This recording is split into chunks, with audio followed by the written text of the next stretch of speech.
دیکھا آپ نے آج کل یہ مسلمان کا بچہ مسلمان کی بیٹی کی کیسے عزت اتارنے لگا برسر بازار میں، اسی کہ تم نے ان لوگوں کو دین سے دور کیا، تم نے ان لوگوں کو دینداروں کے خلاف کیا۔ کبھی محمد قاسم وہاں سے چلے ایک بیٹی کی آواز کے لیے،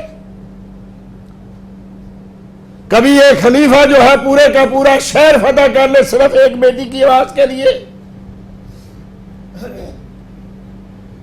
آج کس کو ہم کہیں؟ اس ہاتھ کاٹ دیتے تھے مسلمان کی بچی کا، کسی نے ہاتھ پکڑا ہے تو آج کس کا کاٹیں؟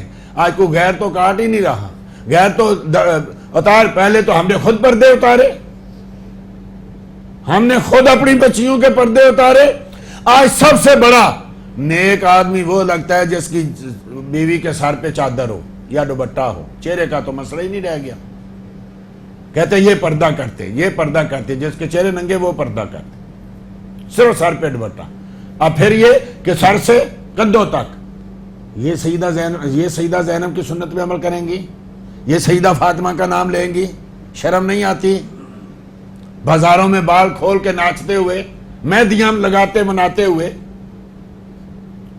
آج کوئی سنی محرم میں شادی کر لے تو اس پہ تو قیامت ٹوٹ پڑتی ہے، اور وہ جو تم ڈھولکیاں لے کے امام قاسم کی مہندی بنا رہے ہوتے ہو، کہاں وہاں مہندی بنائی گئی تھی؟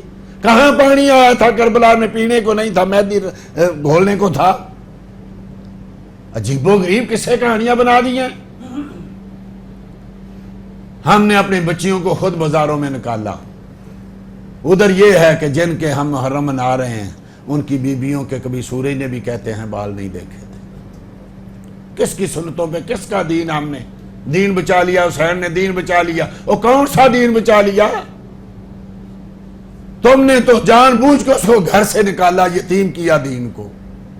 جو دین انہوں نے بچایا تھا وہ کم از کم ہمارے گھروں میں تو نہیں یاد، ہمارے گھروں میں تو نظر نہیں آ رہا۔ حسین نے کبھی جھوٹ بولا تھا؟ بولیے۔ کبھی کسی سے زیادتی کی؟ کبھی کسی کا حق کھایا؟ کبھی امام حسین رضی اللہ تعالیٰ عنہ نے کسی بزرگ کی، وہ ایک مثل مشہور آج کل اصل میں پتہ نہیں کیا کیا جوڑ بھی کیا کیا دیا گیا ہے، یہ بھی نہیں سمجھ آتی۔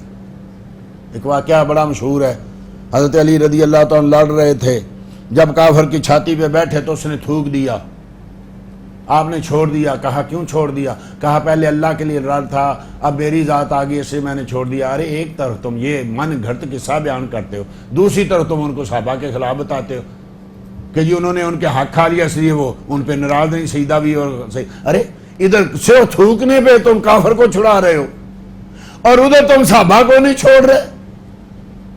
ایسے کسے کہانیاں بنا دی؟ مولا علی ایسے کیسے کر سکتے ہیں کہ کافر کو اس لیے چھوڑ دے کہ تو نے مجھ پہ تھوک دیا، جا تو کفر میں زندہ رہ، جا تو دین کی مخالفت کرو، دین کو نقصان پہنچا۔ ایسے ہی کسے کہانیاں بنا بنا کے تو پتہ نہیں کیا سے کیا بنا دیا۔ دین کی بات پھیلانا صدقہ جاریہ ہے، ثواب کی نیت سے ویڈیو کو شیئر ضرور کیجیے۔ جزاک اللہ۔